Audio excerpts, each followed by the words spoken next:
Hey everyone, in this video lesson, we are going to talk about escape energy and binding energy. And we're also going to talk about black holes a little bit. It's a pretty fun lesson. Let's get started. So we're first going to talk about escape speed and escape energy. So we all know in practice that a space vehicle, whether that's whether it's a rocket that's going to put a satellite in orbit or whether it's a rocket that's carrying humans to go somewhere, like to the International Space Station or whatever it is, that they don't achieve their highest speed on launch. They burn fuel, they're constantly accelerating, gains of speed, and eventually the vehicle will have enough energy that Earth doesn't pull it back down. It'll be able to stop its thrusting, burning fuel, and it'll be able just to get into orbit. And it will, if we desire to say go to Mars, that we don't have to keep burning fuel. We put it on that trajectory, and it will now go. So we have to talk. What we want to find is some expressions for what speed is necessary for an object to escape a planet, and also talk about what energy is required. So that's our starting point. So escape speed is the first thing we'll talk about. It's the speed a projectile needs to escape a planet's gravitational field. And I should add, this speed we're finding, it's the speed that you would have to give it on the Earth's surface to launch it. I should say maybe like whatever if it's the sun or the moon or what have you, but that big body surface, what speed you must give it for it to escape the gravitational field and not come back. That means we're looking for the speed. If we had like a slingshot, we'd be like, what speed do I need to sling this thing at so that it flies away and never comes back? But again, we all know in reality that this is a simplified case in that we just don't launch things, with an initial speed. It's constantly burning fuel. But we got to start somewhere. So escape speed is the speed we need to escape a gravitational field. And we're going to call escape energy the energy required to produce the escape speed. So these concepts are both things for something, I'll say, on the planet's surface.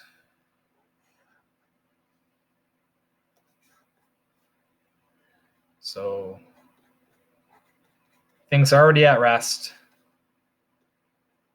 say on the surface of our planet. Because later on, we'll look at similar types of problems, but for things that are already in orbit, so things already kind of moving, they're already a certain distance away from the planet or what have you.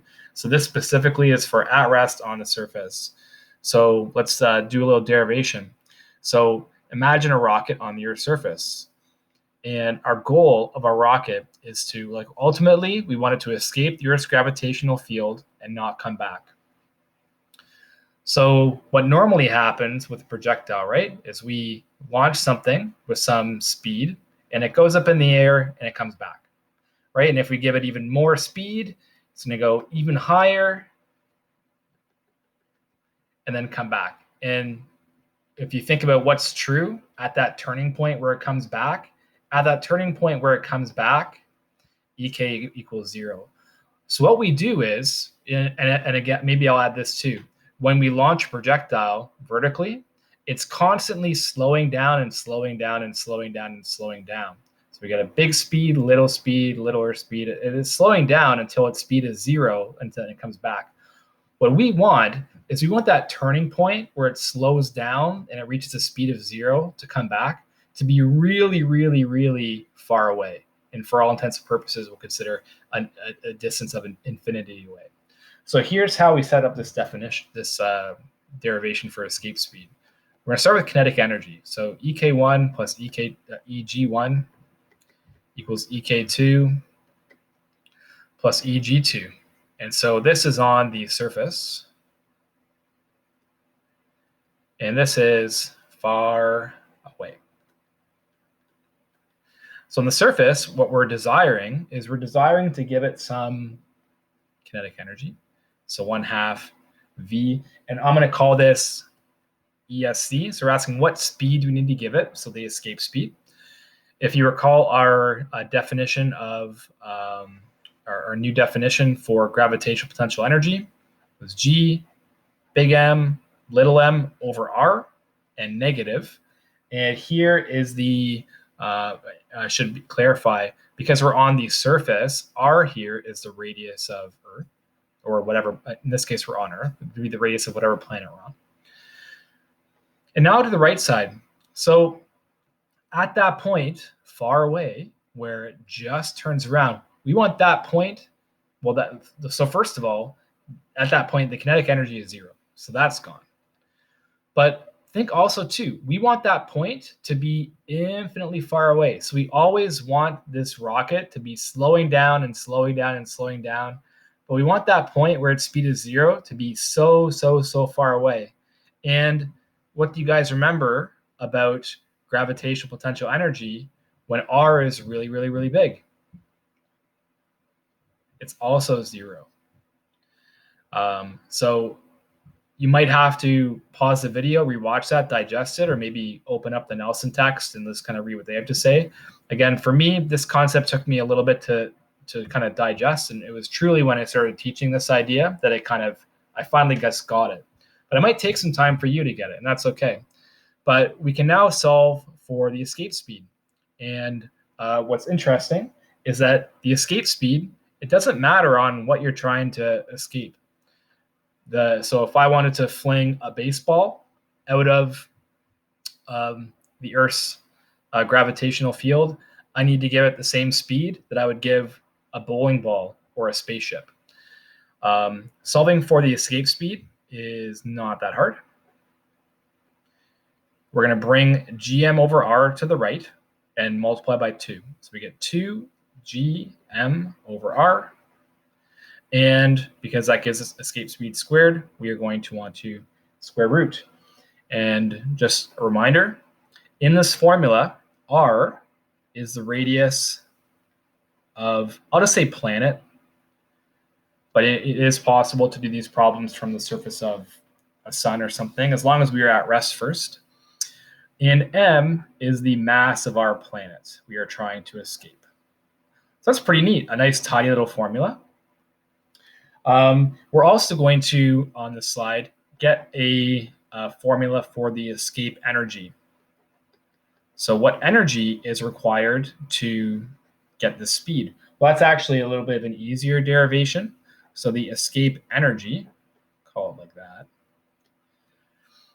is 1/2 mv escape squared. We have to find what is the kinetic energy of the object with that certain escape speed.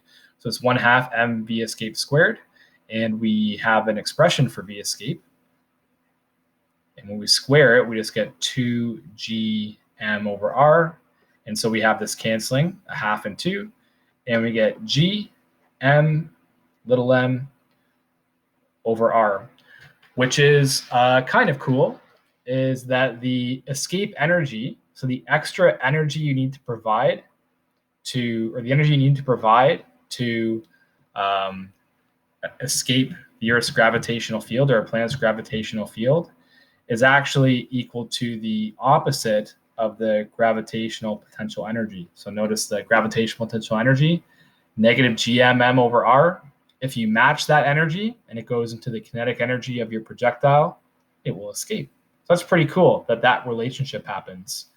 And this, you'll notice, does depend on little m. So the escape speed, a baseball, a bowling ball, a spaceship, all need the same escape speed. But I think everybody would agree it would take a lot more energy to get a space shuttle up to a certain speed than a baseball to get that up to the same speed. So let's play around with these. Let's find the escape speed for Earth and the escape energy for a 1,000 kilogram object launched from Earth. So this is pretty cool. So, could one of the Blue Jays pitchers literally launch a baseball out of orbit? How fast would they have to throw? Well, this is what we're finding out. So it's kind of a cool question to think about. So we said that escape speed is 2g, and we're doing the escape speed for Earth. So we'll use the mass of the Earth divided by the radius of the Earth.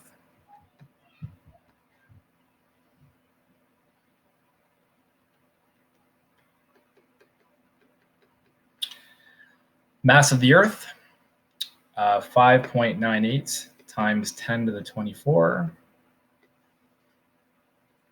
Radius of Earth, 6.38 times 10 to the 6th. I'm just going to double check that. Yep, we are at the point where I've got those down. Of course, you always can just look those up. They're never going to be denied you. Divide by 6.38 x 6. So how fast do we need to launch it? That seems high. Actually, no, that's right. So approximately 11,200 meters per second, 11.2 kilometers per second. So, if you had, say, a baseball player who could throw a ball that fast, they could literally throw a ball and escape Earth's orbit. Or if you were to have a slingshot and you could have a spring with a high enough spring constant, and you could apply enough force to compress it, you could launch something into orbit. So you can see why it's very impractical for us. Like we can't just take a spaceship and give it enough speed right away to get out of orbit. To get up to this speed, 11.2 kilometers per second, we would need to be constantly add lots and lots of fuel. So this isn't like, you don't have to think, wow, I need to get rockets travel 11 kilometers every second. That's incredibly fast. They don't travel that fast. That's how fast it would have to be going if just under their own, as a projectile, they were to escape Earth's gravitational field. Let's find the escape energy. And just as a reminder, actually, I think I'll just leave that out. Let's just use the formula we had. I was going to say, just remember that cool idea that it's also equal to the negative of the gravitational potential energy. So it's G(m)m) over r. And again, big M here is the mass of the Earth.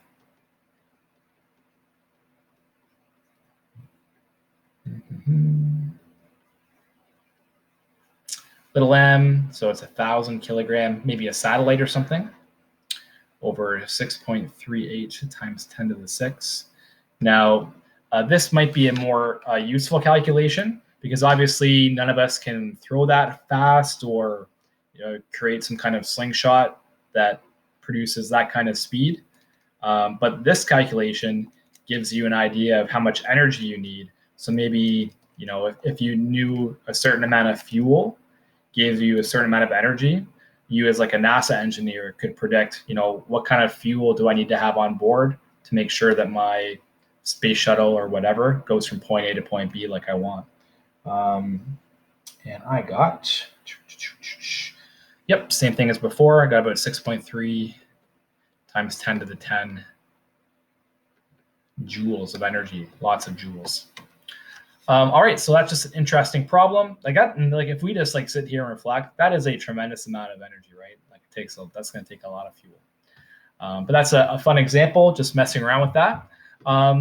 Let's just do one more. Let's find the escape speed of the moon. And I would like you just to think of it for a moment, and even as you're just setting up the problem. Should the escape speed for the moon be bigger than the escape speed for Earth? Smaller? Or possibly the same? Well, we're going to find that out. So 2gm over r. But this time, we're escaping the moon. So we'll be using the moon's data. The moon, mass of 7.38 times 10 to the 22. Moon, I do not have memorized, that's for sure. And be careful, this is the radius of the moon, the radius of object, 1.74 times 10 to the 6. Let's see what this is.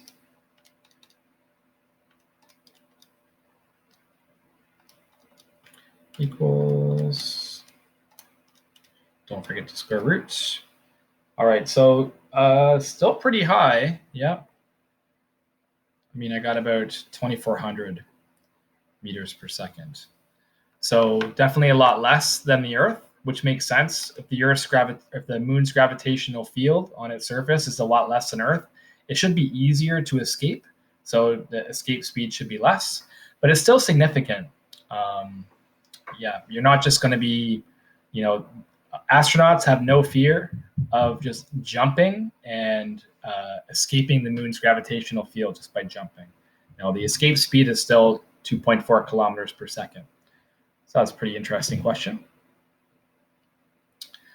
We just did that. Here we go. So now we're going to move on. So we've talked about an object on a planet's surface escaping the gravitational field.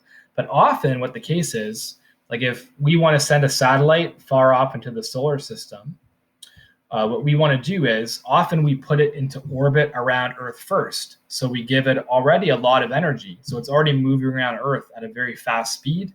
And it's we've already escaped, this might be loosely speaking, but we've already escaped a lot of the Earth's gravitational field if we're already way up in orbit or going around the Earth. And so often we're asking, well, I don't need to launch it from the Earth's surface. How do I take this satellite or telescope that I want to launch into deep space? How much energy do I need to take it from orbit and escape the Earth's gravitational field? So this is called this has to do with the binding energy of a satellite. And for here, again, we're talking about a satellite. We're now transitioning from being on the surface to now we're talking about satellites. So binding energy is the amount of additional energy needed by a mass. And again, I'm prompting you guys in orbit to escape the gravitational field of what it is orbiting. So it's like escape energy, except this time what we have is already in orbit. You guys can pause if you still need to get that down, but let's move on. So we're going to take a closer look at the energy of a satellite that's in orbit around the Earth. And we're going to see that there is a crazy amount of relationships between the kinetic energy and gravitational potential energy and the total energy and the binding energy. It's actually quite fascinating.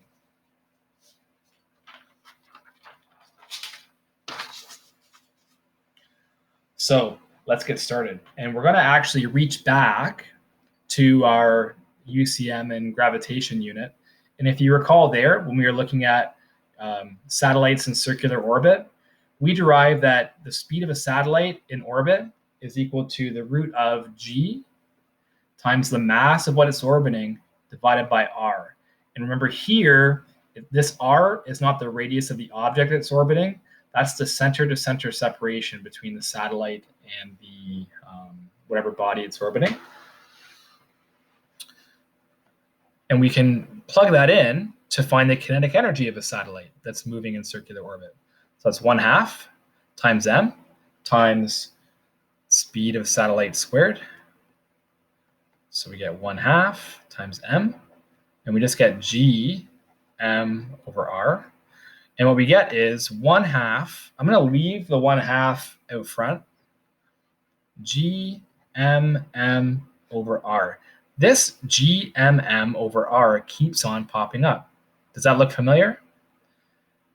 It should. That's our expression for gravitational potential energy, except it's the positive version. So what's actually pretty crazy is that the kinetic energy of a satellite in orbit, so it depends obviously on what it's orbiting, big M, the mass of the actual satellite, little m, how far it is away from the center of what it's orbiting, r. But that kinetic energy is equal to exactly half or negative 1/2 of the gravitational potential energy. So the magnitude of the kinetic energy is exactly half the magnitude of the gravitational potential energy. And that's true for any satellite in circular orbit.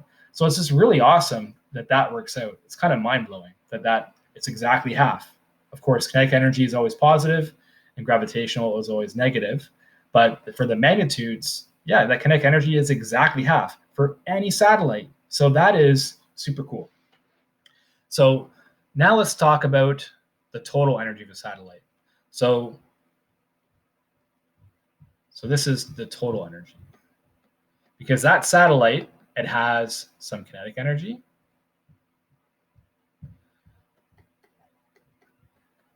And it has some gravitational potential energy. Now, we actually just showed the kinetic energy, and this was crazy, but it was true. was half of the potential energy. And so if you take potential energy and subtract half the potential energy, you're left with half the potential energy. So this is another super interesting relationship, is that the total energy of a satellite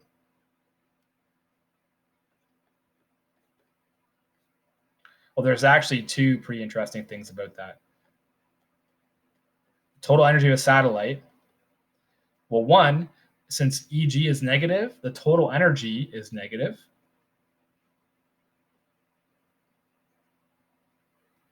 And it's half of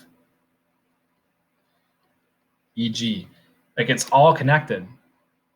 So the total energy is half EG. And then the kinetic energy is half EG, but positive. So the kinetic energy and total energy actually have the same magnitudes, just different signs. So a lot of interesting relationships floating around out here. And hopefully you took some time to kind of just digest gravitational potential energy being negative, because if you're still having a hard time with that, me saying the total energy of a satellite is negative will be might seem weird as well. But if we accept that gravitational potential energy is always negative and kinetic energy is always positive, but less than the gravitational potential energy in magnitude, this will always be the case. So some interesting conclusions that we just kind of saw. Maybe you want to jot these down. The kinetic energy of a satellite is exactly half of the gravitational potential energy, but in magnitude only, right?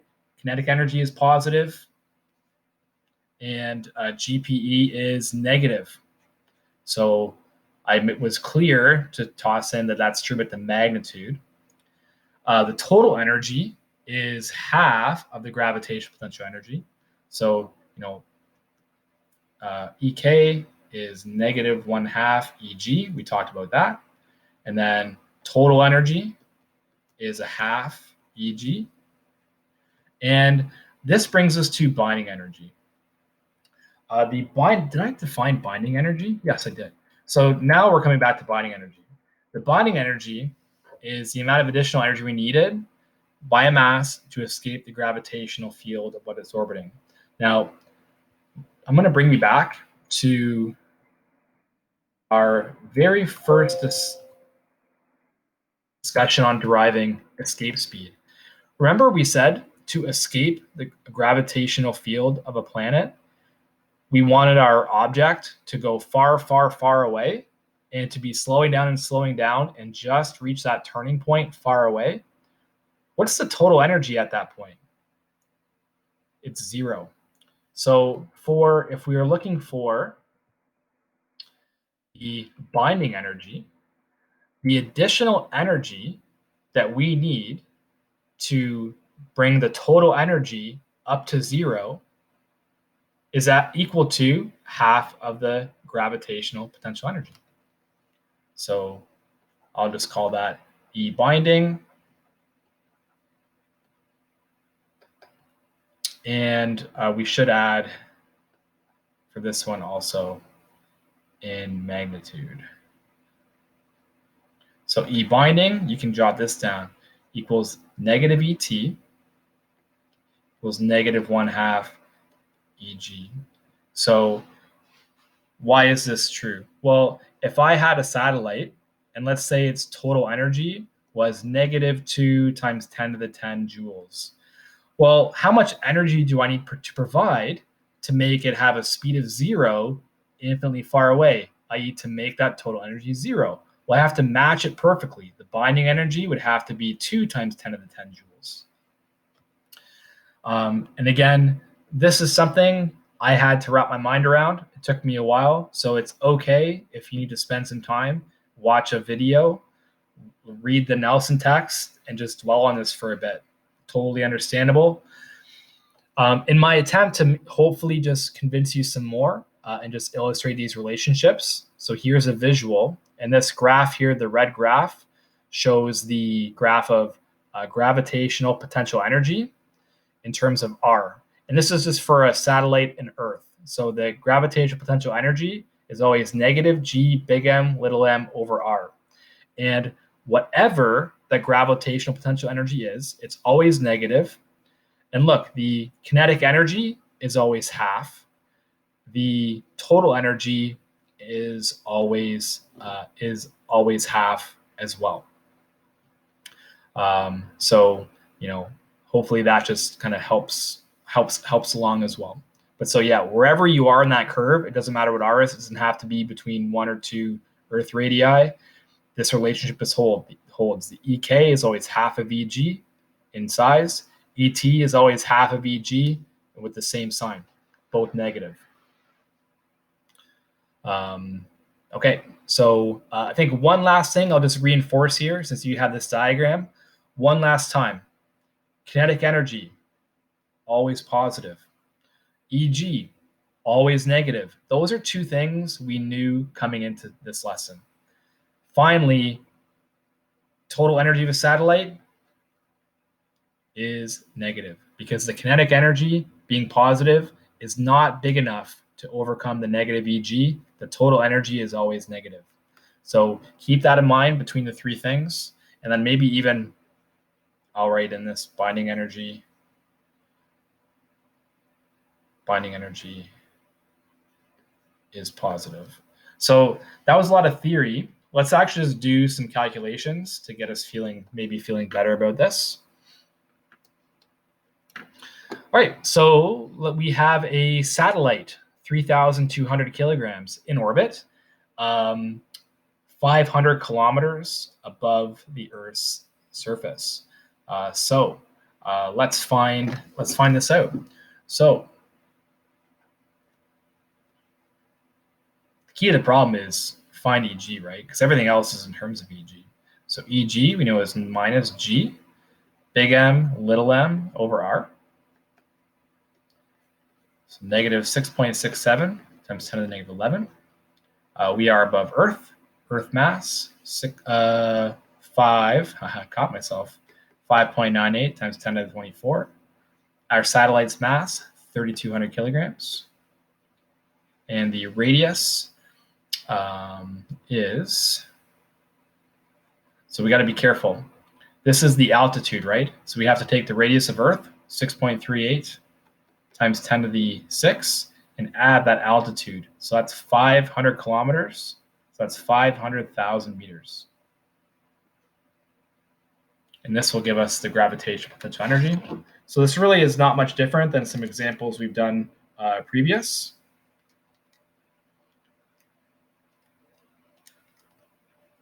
X24 times 3,200 divided by 38x6 plus 500,000. All right, so I got negative 1.9 times 10 to the 11 joules. That is a lot, but I'll compare with what I did earlier. Yep, the same thing.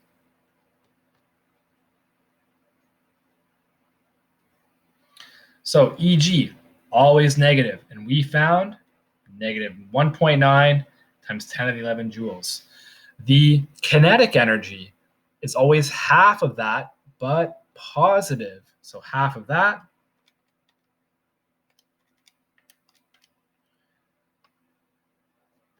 (9.5)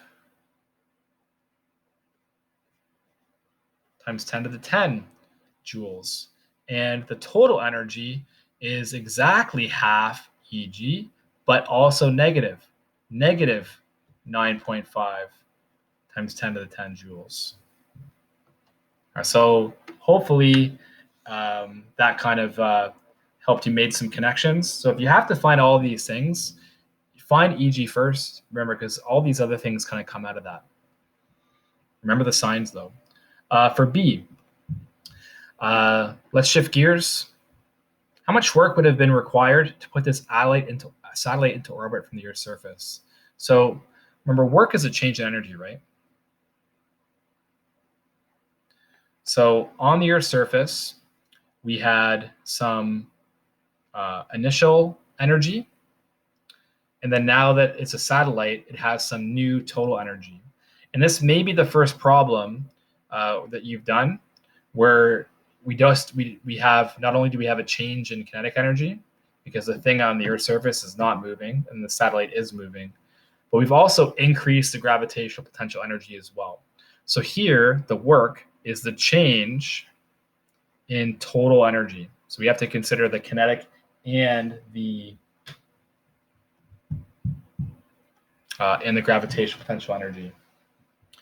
So I might write it this way. So we're finding the total energy in orbit, and we're subtracting the total energy on the surface, right? So the total energy in orbit, we know. What about on the surface? So I might just go aside here, and let's calculate that.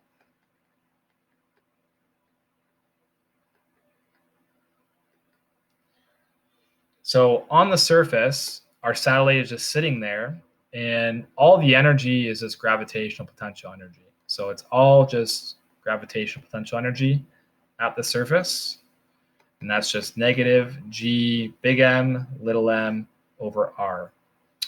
And this time, R is the radius of the Earth because we're on the Earth's surface here. So let's calculate that. See if I can write small enough to get all this in. 5.98 times 10 to the 24, 3,200, 6.38 times 10 to the 6. Because we already know the total energy in orbit, we found that. What's the energy at the surface? Let's find that. Times 5.98, or 24 times 3,200, divided by 6.38 x 6 equals 2 times 10 to the 11. And it'd be negative 2 times 10 to the 11 joules. All right, so let's find the difference. And again, you might be worrying, well, there's a lot of negatives floating around. Am I going to get positive work? Because it does take work to take something from the Earth's surface and put it in orbit. Let's just show that it works out. So our E total from before, negative 9.5 times 10 to the 10. And we're subtracting, and on the surface, the total energy is negative 2 times 10 to the 11, which is a bigger negative number. So when I subtract it, I should get a positive. So negative 9.5 times 10 to the 10 plus 2 times 10 to the 11. And we get 1.05 times 10 to the 11 joules of work required. Positive work. So you can be confident, even with this, all these negative energies floating around, because that's just how gravitational potential energy is defined. You still get positive work in situations where we're increasing something's distance away from a planet, which is, somewhat comforting that some things still make sense. C, let's talk about what the binding energy of this satellite is. So how can we escape Earth with a final speed of 0? So remember, this means that the kinetic energy is 0 at some point far away where EG is 0. So how much energy do we have to give it? That was our very definition of binding energy. So I might just write a little long-winded response to this. The total energy in orbit is, so we found that was negative 9.5 times 10 to the 10 to the 10 joules.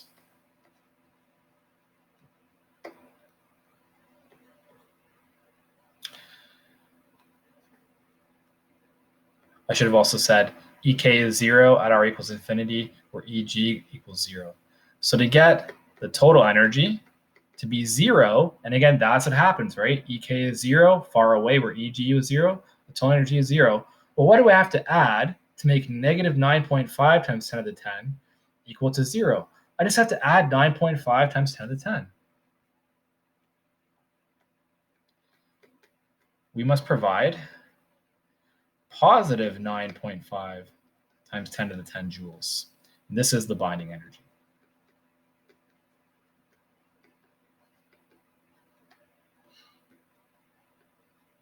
All right, so we've talked about binding energy, so we can now know how to find the speed required for an object and energy to escape the Earth's surface if it's at rest.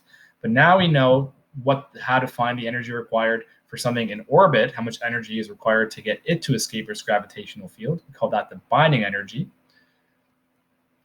We'll now move on to our last topic in rocket science. So to revisit this idea of escape speed, it's a pretty cool question to ask. And I think most of us understand that a black hole is something with enough gravity so that light itself cannot escape.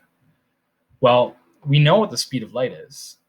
And so can we do something by setting the escape speed for some body to be the speed of light? Is there some conclusions that we can make? So it should be fun. If you would like to watch, I believe I have a PBS Spacetime video on black holes.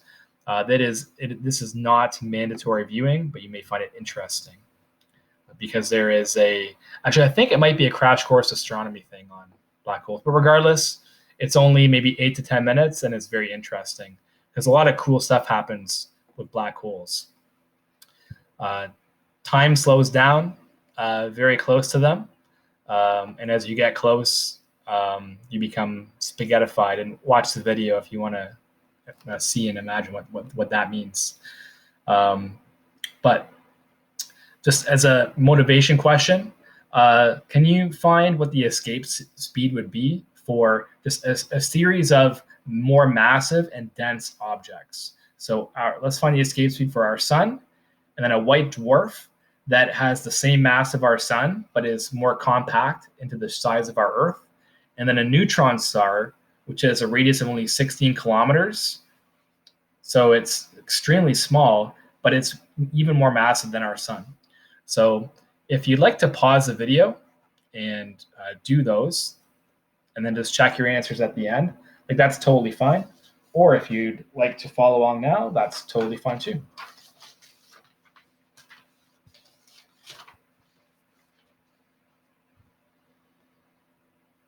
I should say via escape here. So escape speed we found was 2 times g, 6.67 times 10 to the negative 11, times the mass of our sun, 1.99 times 10 to the 30, and the radius of our sun, 6.96 times 10 to the 8. And I have these pre-done, so I think with the intention of just to make sure things speed along. If you want to pause the video and try those and then verify your answers, you don't need me to watch. You don't need me to eat up time in this video just using my calculator. So 620,000 meters per second to escape the sun. That's pretty crazy. 620,000. 620 kilometers every second. That's just incredible. What about for a white dwarf? So for a white dwarf,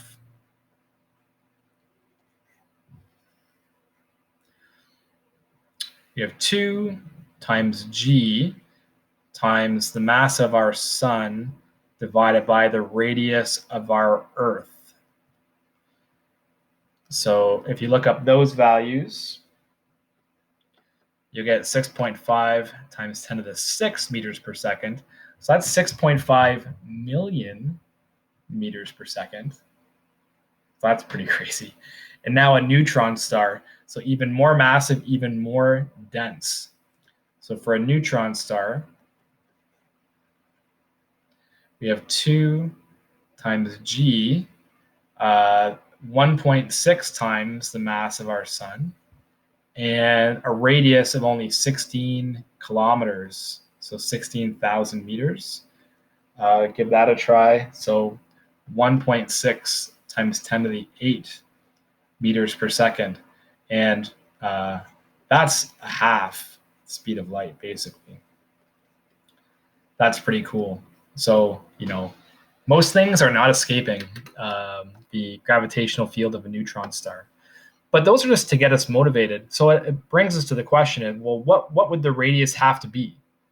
How dense would an object have to be to have an escape speed of the speed of light? And there's actually something called the Schwarzschild radius, which gives you, for a certain mass, it tells you how condensed that mass has to be in order to have a gravitational field that not even light can escape. So we're going to derive that right now. So it's actually a pretty easy derivation to do. So that's pretty neat. At least I think it's really neat that with what we just talked about, we can actually start analyzing the math behind black holes, as much as we can without very high levels of calculus, for sure. But we're going to do that by using our escape speed formula. And we're going to set our escape speed to c, the symbol for the speed of light.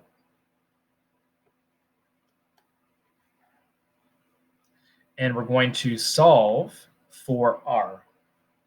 So I'll square both sides, 2gm over r. And then solving for r just involves multiplying it to the left and bringing c squared down to the bottom. So we get 2 times g times m divided by c squared. And just for c is the symbol we use for speed of light. And for our purposes, the speed of light it's actually very close to 3 times 10 to the 8 meters per second. So we call this the Schwarzschild radius for a mass. And what this says, this radius, so to become a black hole,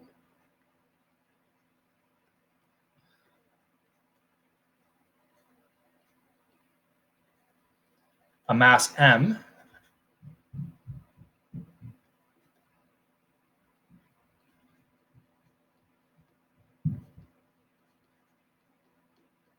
must collapse to this radius or lower. So if whatever mass you have, if it can get condensed past this Schwarzschild radius, it will be dense enough to have an escape speed of the speed of light or larger. So that's pretty cool. So, most interstellar bodies, that's not really possible. Either their mass is maybe too small for various forces interplaying to cause it to shrink beneath that. But some are, like very massive stars. So let's determine the Schwarzschild radius for a mass that's 28 times that of our sun.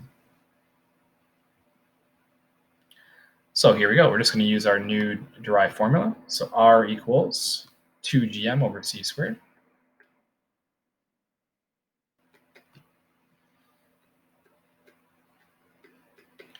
So mass 11, and then 28 times the mass of our sun, 1.99 times 10 to the 30, all over the speed of light squared, 3 times 10 to the 8 squared. So I did this earlier, and I got 82,600 meters.